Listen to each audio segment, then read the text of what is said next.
जो मेरी रूह को चैन दे प्यार दे वो खुशी এটা আমার বোতল, ঠিক আছে? এটা আমার বোতল, ঠিক আছে? এটাকে ওয়াটার বলা হয়, এটাকে ওয়াটার বলা হয়। এটা আমরা কিনেছি, একই দোকানে কিনেছি। ঠিক আছে, আমার বোন জল খাবে, তো আমি এখন জলটা খুলে নিই, ঠিক আছে? তুমি এখানে থাকবে, আমি জলটা খুলে নিই, তারপর তোমাদের সামনে দেখাবো। দেখো জলটা খুলে নিয়েছি।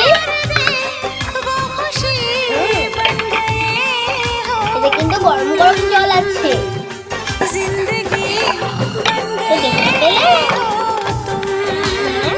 দেখতে পেলে তোমরা? এরকম বোতলটা আমি এখানে রেখে দিয়েছি। আমার বোন দেখেছো, দেখো আবার যাচ্ছে জল, দেখেছো? আবার জল খাবে। এইটুকুই থাকলো, আবার লাইক করে দেবে।